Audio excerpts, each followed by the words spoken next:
Dans l'univers médical où chaque seconde compte, prenons un moment pour discuter des tendances qui façonnent notre avenir. Bienvenue dans Jobber Talks, votre rendez-vous avec l'actualité du monde médical et dentaire.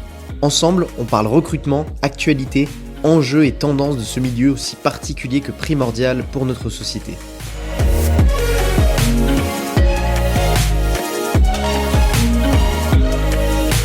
Bonjour et bienvenue dans ce nouvel épisode de Jobber Talks, le podcast qui décrypte l'actualité, les tendances du recrutement dans le secteur de la santé. Aujourd'hui, on va décrypter ensemble cette tendance de fond qui est l'émergence du statut salarié dans le secteur privé chez les médecins et justement ce délaissement du statut libéral chez les médecins. On va essayer de comprendre les différences concrètes qu'impliquent ces deux modes d'exercice pour les professionnels de santé et décrypter justement cette tendance grandissante, les facteurs de cette évolution, les facteurs de ces changements et comprendre quel statut peut être le plus adapté justement en fonction du profil. Tout ça, on va le voir ensemble pour justement vous aider, vous, en tant que médecin, à optimiser vos choix de carrière et aussi maximiser votre réussite professionnelle. Aujourd'hui, je suis avec Ben. Bonjour Ben. Bonjour. Tu es consultant en recrutement médical chez Jobber Group depuis 4 ans déjà. C'est Et donc, tu as pu constater un petit peu ces évolutions et ce changement dans la demande et les attentes des praticiens que tu accompagnes. Est-ce que tu peux justement nous faire un petit tour d'horizon de ces tendances et de ces évolutions que tu as constatées depuis 4 ans ? Bah oui, depuis 4 ans, j'ai pu voir, de par les praticiens qui viennent vers nous pour leur recherche de poste, un ras-le-bol de certains libéraux et qui voudraient être délestés des tâches administratives et qui cherchent une activité où ils vont pouvoir se concentrer sur l'activité médicale. On a aussi pas mal de retours de praticiens qui travaillaient en salariat mais dans le public et qui, étant donné les conditions de travail de plus en plus dégradées, cherchent d'autres options, dont les options potentiellement disponibles en salariat mais dans le secteur privé. Alors, si on regarde d'un point de vue un petit peu statistique, si on observe un petit peu les données concrètes que partage l'Ordre des médecins en France, on la constate cette évolution puisqu'on a une baisse de 11,8% des libéraux et dans le même temps une hausse de 13,4% des médecins exerçant en salariat depuis 2010. Donc, on voit bien que ce n'est pas non plus un raz-de-marée, mais que c'est une tendance qui a tendance à s'inscrire sur la durée, qui a tendance également à accélérer. On constate d'abord que cette évolution, elle concerne avant tout les médecins généralistes. Là déjà, la baisse, le pourcentage de baisse des médecins généralistes en libéral, il y a aussi un facteur qu'il faut prendre en compte, c'est une grande majorité de praticiens qui va prendre sa retraite étaient forcément installés en libéral parce que la génération d'avant en médecine générale travaillaient en libéral ou alors avaient des postes spécifiques aussi à l'hôpital en salarié, mais pour ce qui était des médecins généralistes, la génération ancienne s'installait. Ça, c'était une quasi-totalité des praticiens qui travaillaient en médecine de ville. Aujourd'hui, les praticiens qui sortent des études de spécialisation ont une mentalité différente, ont des attentes différentes et ne sont pas du tout pro ou anti-libéral, mais ils n'ont pas envie de travailler de la même manière que leurs aînés. C'est-à-dire qu'ils vont pas faire les concessions que leurs aînés faisaient, ils ne vont pas faire les mêmes horaires, ils ne veulent pas forcément travailler pour un temps plein, ils vont ouvrir un petit peu aux horaires qui les intéressent. Certains, quand ils reprennent un cabinet, ne veulent pas faire de visite à domicile.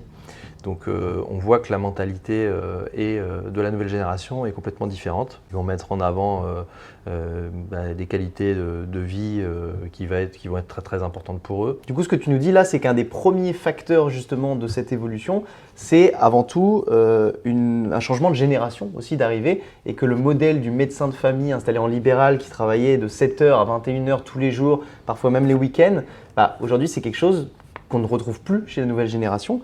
Est-ce qu'il y a également d'autres facteurs qui ont justement poussé cette évolution et cette tendance du salariat ?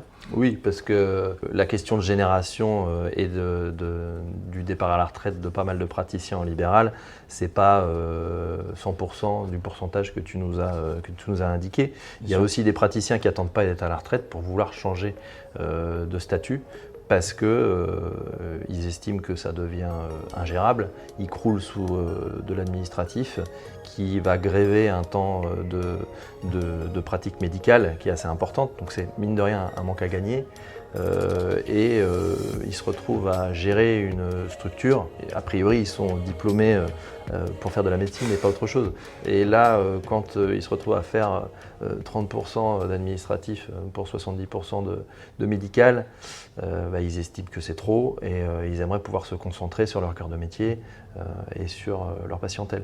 C'est pour ça que ces praticiens qui ont eu des conditions de travail qui se sont, pour certains, dégradées, vont rechercher une solution alternative. La solution alternative, c'est de continuer à travailler en médecine de ville, mais au sein d'une structure qui va leur permettre d'être dédiés à 100% à leur patientèle. Et certaines structures comme les centres de santé, dans certains cas, peut être une solution. Ils arrivent, ils ont le Doctolib d'ouvert avec leur nombre de consultations remplis et ils vont passer leur journée à faire des consultations et des actes médicaux. Oui, donc ça c'est un premier point qui est très important, qui est aussi retrouver un petit peu le cœur du métier, ce pourquoi justement ils ont étudié, ils se sont engagés. Et donc justement, d'une certaine façon, cette charge de travail, elle vient aussi en fait, les fatiguer, les épuiser. Donc il y a aussi ce rapport vie pro, vie perso, qui est une attente importante des jeunes générations, qui vient aussi rentrer dans ce débat, j'imagine. Oui, tout à fait. Aujourd'hui, s'il y a installation libérale, il va y avoir vraiment déjà une réduction, dans certains cas, ce n'est pas une généralité, mais il va y avoir des exigences de la part du praticien. Je te dis aussi que dans certains cas, la jeune génération ne va même pas avoir envie de s'installer. Malgré les conditions proposées par certaines mairies, notamment dans les zones sous-dotées, pour des conditions d'installation optimales, là où ils vont, dans certains cas, ne pas exiger du praticien qu'il fasse telle heure à telle heure, qui vont lui proposer peut-être une exonération de loyer, peut-être même un logement gratuit pendant un certain temps, des primes aussi d'installation, que ce soit dans des zones qui sont classées ZRR, ZIP ou même en zone franche. Donc ZRR, c'est zone de revitalisation rurale, ZIP, c'est zone d'intérêt prioritaire, et zone franche, c'est des zones dans lesquelles aussi il y a un manque prégnant de médecins. Si tu veux, ces primes d'installation sont de l'ordre, dans certains cas, de 60 000 euros, qui vont toucher en deux parties la première année d'activité et qui vont pouvoir garder, si jamais il reste, 5 ans dans leur cabinet. Et malgré tout ça, malgré tous ces avantages de primes d'installation, il va y avoir des soucis de recrutement, parce que la revalorisation de l'acte médical, notamment en médecine générale, n'a pas été satisfaisant pour la plupart des praticiens. Oui, parce qu'en fait, il y a une vraie crise du secteur libéral aussi. Il y a une crise du secteur libéral, il y a une crise aussi, surtout en médecine générale, de la dépréciation de l'acte, en fait, si tu veux. Le fait qu'une consultation vale tant aujourd'hui est un vrai souci pour un médecin généraliste en libéral, parce qu'il y a aussi les charges qui augmentent. Le taux de charge va varier énormément. Déjà, on parle des médecins généralistes, mais on ne parle pas des autres spécialistes. Il y a peut-être un petit peu moins de baisse de praticiens qui s'installent en libéral dans les autres spécialités. C'est vraiment prégnant en médecine générale, et les charges, j'ai envie de te dire, sont très très variables selon que tu t'installes en libéral tout seul ou que tu doives payer le loyer tout seul, que tu doives payer aussi une secrétaire tout seul. Si jamais tu es en cabinet de groupe, ou si jamais tu es en maison de santé avec du libéral aidé et la gestion administrative qui est pris en charge, si tu veux, ça peut être fluide. Mais il y a cette multiplicité de réalités d'exercice pour les praticiens en libéral qui fait que dans certains cas, les charges sont trop lourdes et la gestion administrative devient infernale. Parmi ces facteurs, il y a également aussi le facteur politique, avec justement pas mal de structures pluridisciplinaires, de maisons de santé dans les déserts médicaux, et qui des fois est vraiment poussé par les communes, par les régions, de justement proposer des centres de santé où justement ils vont proposer davantage un modèle de salariat. On va voir par la suite qu'il y a des solutions qui existent, mais c'est aussi poussé d'un point de vue politique aujourd'hui. En fait, certaines communes ou certaines communautés de communes vont même se donner le choix, ou donner le choix aux praticiens tellement c'est compliqué de recruter, du type de statut que le praticien va préférer. Ce qui a quand même une conséquence pour le mandataire, parce que gérer un centre de santé et monter un centre de santé, ça n'a pas tout à fait le même impact que d'ouvrir un cabinet et de laisser un praticien gérer le cabinet, même si on peut à un moment donné l'aider sur la partie administrative parce qu'il le souhaite. Donc c'est dire le manque prégnant et le besoin énorme dans certaines zones pour qu'à un moment donné, le maire d'une commune ou même certains mandataires qui sont venus vers nous, qui dans certaines zones nous demandaient un petit peu comment procéder, et nous disaient de toute façon il faut trouver une solution, on trouvera la solution, que ce soit de monter un centre de santé et de salarier les médecins, ou de les mettre en libéral avec tous les avantages possibles et imaginables. Alors, quand on détaille justement l'ensemble de ces facteurs, on comprend mieux un petit peu ces évolutions dans la façon d'exercer justement la médecine. Je te propose maintenant qu'on essaye de détailler un petit peu les avantages et les inconvénients de chacun de ces statuts. On peut commencer par exemple par le libéral. Le libéral, c'est la liberté totale parce que vous avez une autonomie dans la gestion de l'activité. Donc personne au-dessus de vous pour vous donner des horaires ou une manière de travailler. C'est vous qui fonctionnez en totale autonomie. Et puis vous avez votre patientèle qui est dédiée, vous allez la suivre.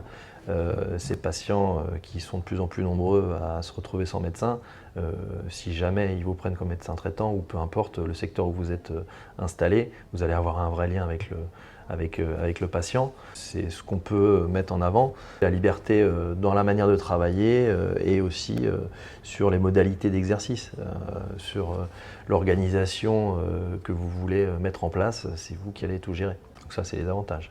Maintenant, il y a forcément le revers de la médaille et qui justement pousse certains praticiens à vouloir changer.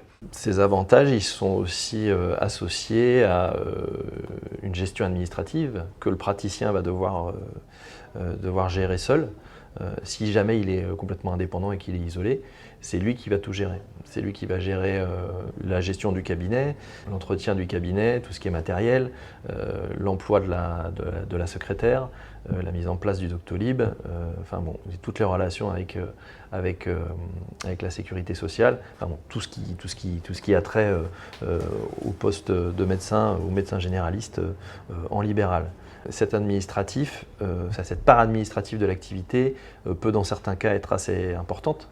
On estime que selon les retours qu'on a pu avoir de différents praticiens avec lesquels on discute de manière régulière, la charge administrative, ou en tout cas la gestion administrative de l'activité va de une demi-journée à une journée complète par semaine. C'est énorme. Donc, c'est un manque à gagner sur du temps de consultation. Après, le praticien, il peut se rattraper sur des horaires d'ouverture et un nombre de patients vus dans la journée qui peut être important. Mais ça peut être aussi une activité qui peut être assez épuisante. Cette gestion administrative va de toute façon impacter sur le temps de consultation. Alors passons maintenant justement au salariat. Est-ce que tu peux mettre en avant justement les avantages que vont chercher certains praticiens en quittant le modèle du libéral pour aller vers le salariat ? Être délesté de toute charge administrative, s'occuper uniquement de sa patientèle, avoir des horaires définis, parce que les horaires de centre ne sont pas extensibles. Classiquement, c'est ouvert de 8h30 à 19h30. Pas d'obligation, bien évidemment, de travailler de 8h30 à 19h30. C'est à négocier directement avec l'employeur. Mais oui, c'est un petit peu la facilité de se dire je sais exactement quand je commence et je sais quand je termine. Et normalement, je sais que ma journée va être complète parce que j'ai déjà le Doctolib d'ouvert et normalement la patientèle est là. Mais je ne vais faire que de la médecine toute la journée. Ça, fait partie des avantages. Il peut y avoir des avantages sociaux qui ont été négociés, quelle que soit l'importance de la structure, sachant que le salariat peut se faire dans des centres dédiés de médecine générale, dans des centres qui sont pluridisciplinaires dans certains cas. L'intérêt de ces centres pluridisciplinaires pour un salarié ou pour un médecin, c'est de pouvoir travailler en synergie avec d'autres spécialités. Ce qui fait que le patient qui est suivi par le médecin généraliste ou par le cardiologue va pouvoir avoir un parcours de soins global et être adressé par l'un ou par l'autre au sein de la même structure. Ce qui facilite aussi les échanges au sein du même centre. Ce qui peut être un avantage pour le patient aussi dans C'est certains un cas. avantage pour le patient. Oui. Maintenant, comme aucun modèle n'est parfait, sur le salarié, on va également avoir des inconvénients. Alors normalement, un médecin qui est installé, ou pas installé, excuse-moi, qui travaille dans un centre de santé n'a pas de lien de subordination avec le directeur du centre. Il n'empêche que ces centres ont des process de travail et qu'il faut les respecter. Il y a des horaires qui sont donnés, alors ça peut être un avantage dans certains cas, ça peut aussi être un inconvénient dans d'autres. J'ai envie de te dire, ce qui peut apparaître comme des avantages pour certains vont être des inconvénients pour d'autres. Nous, notre rôle, c'est de comprendre le besoin du praticien, dans quel état d'esprit il est, l'expérience qu'il a pu avoir avant, justement pour l'orienter vers quelque chose qu'il va chercher. Bien sûr. Alors ça, on va le détailler justement juste après. Juste en plus de ces deux statuts justement qui sont désormais bien connus, on voit émerger aussi de nouvelles façons d'exercer qui sont un petit peu hybrides. Est-ce que tu peux nous en dire un petit peu plus ? Justement, j'ai peut-être déjà évoqué tout à l'heure l'existence de certaines maisons de santé. C'est un regroupement de plusieurs médecins libéraux. Ces maisons de santé peuvent être des maisons de santé pluridisciplinaires. Et la nouveauté, c'est que dans certains cas, ces maisons de santé vont vraiment essayer de délester le praticien de tout ce qui peut être chronophage et qui peut poser problème en cabinet libéral. Les médecins ne veulent pas forcément être tous salariés et s'ils veulent être en libéral, ils veulent quand même aussi avoir la possibilité d'avoir cette alternative de travailler un maximum de temps médical et d'être délesté d'une partie des charges administratives. Et certaines structures qui se montent, que ce soit par des communautés de communes ou par des médecins qui se regroupent, va pouvoir proposer ce type d'exercice. Moyennant une redevance, la structure va gérer la prise en charge des rendez-vous, va gérer le matériel, va gérer l'encaissement, une partie du bilan comptable aussi annuel du praticien, ce qui fait que le praticien va pouvoir s'installer en libéral, mais dans une structure confortable et surtout avec, je te dis, la gestion administrative en partie prise en charge, ce qui fait que par rapport au temps de consultation et par rapport au temps médical, là ce sera vraiment un temps de qualité. C'est un petit peu les avantages des deux statuts en fait. C'est ça, pour les gens qui ne veulent pas être salariés, parce qu'il y a aussi des praticiens qui de toute façon n'ont pas intérêt ou ne souhaitent pas être en salariat. On a notamment le cas de certains praticiens qui sont en secteur 2 et qui, c'est souvent le cas, c'est le cas de pas mal de praticiens spécialistes et qui veulent continuer à travailler en libéral et bénéficier de leur secteur 2, mais tout en étant aidés sur la partie administrative de l'activité. C'est compréhensible. Et il y a aussi également une nouvelle forme, alors c'est vraiment le tout début de ce développement-là, mais c'est peut-être quelque chose à surveiller qui est le medworking. Oui, alors qui est la mise à disposition de cabinets médicaux, entre guillemets déjà tout équipés. Le praticien a une réelle autonomie dans sa pratique, c'est-à-dire qu'il n'y a pas d'obligation de venir travailler tous les jours. En gros, c'est un petit peu à la carte et c'est quelque chose qui est, je pense, vraiment embryonnaire, mais qui se développe. Alors, on n'a pas vraiment de recul par rapport à ça, mais on sent bien que des structures ou des mandataires cherchent à trouver des solutions et à s'adapter aux exigences des praticiens aujourd'hui, essayer de trouver une solution pour que l'activité soit de plus en plus fluide. Ce qu'on peut constater, c'est qu'aujourd'hui, le manque prégnant de médecins, que ce soit de médecins spécialistes, quelle que soit la spécialité, que ce soit des médecins généralistes dans certaines zones ou d'ophtalmologues, comme ça a pu être le cas il y a quelques années, on s'aperçoit que les structures de soins sont des structures qui cherchent des solutions et qui s'adaptent sans arrêt aux potentiels besoins ou en tout cas des différentes attentes des médecins. Donc finalement, on constate qu'il n'y a pas vraiment de meilleure façon d'exercer. Un avantage peut être perçu comme tel par certains et en fait aussi comme un inconvénient pour d'autres. Donc c'est pas tellement le statut qui est important, mais plus les besoins et les aspirations des médecins. Oui, c'est ça. En fait, il y a des tendances de fond qu'on a pu constater. à la fuite du libéral pour certains, même si il y aura toujours des praticiens qui voudront s'installer en libéral, parce qu'ils ne supporteront pas le fait d'être salariés et d'avoir des horaires fixes. Mais au-delà de ça, nous, ce qu'on a pu constater dans notre travail d'accompagnement aux praticiens, c'est que ce qu'il faut avant tout mettre en avant, c'est la compréhension déjà de l'expérience passée du praticien, de ses désirs. Et nous, une fois qu'on a pu un petit peu détecter ces besoins-là, ces souhaits en termes de qualité de vie dans certains cas, d'exigence de rémunération dans d'autres, une fois qu'ils ont fait un choix sur un statut, a priori, on est quand même là pour les aiguiller, pour les écouter et proposer des solutions. Ces solutions ne se proposent qu'une fois avoir fait vraiment notre exercice professionnel, qui est de bien écouter le besoin, de bien dénoter les possibilités qu'on pourrait lui proposer. Et c'est par justement cette écoute perpétuelle des praticiens et de leurs besoins qu'on a pu, entre guillemets, avoir une réalité de l'exercice en libéral, en salariat, et mêler évidemment des tendances de fond et des infos qu'on peut avoir de manière plus générale quand on recherche. C'est dresser un petit peu une cartographie de ce qui se fait et des solutions qu'on peut apporter. Le retour d'expérience qu'on a de la part de tous les praticiens qui sont en demande et qui viennent vers nous, ça va nous aider à nourrir un petit peu la réflexion qu'on peut avoir sur la recherche de futurs praticiens qui également feront appel à nous.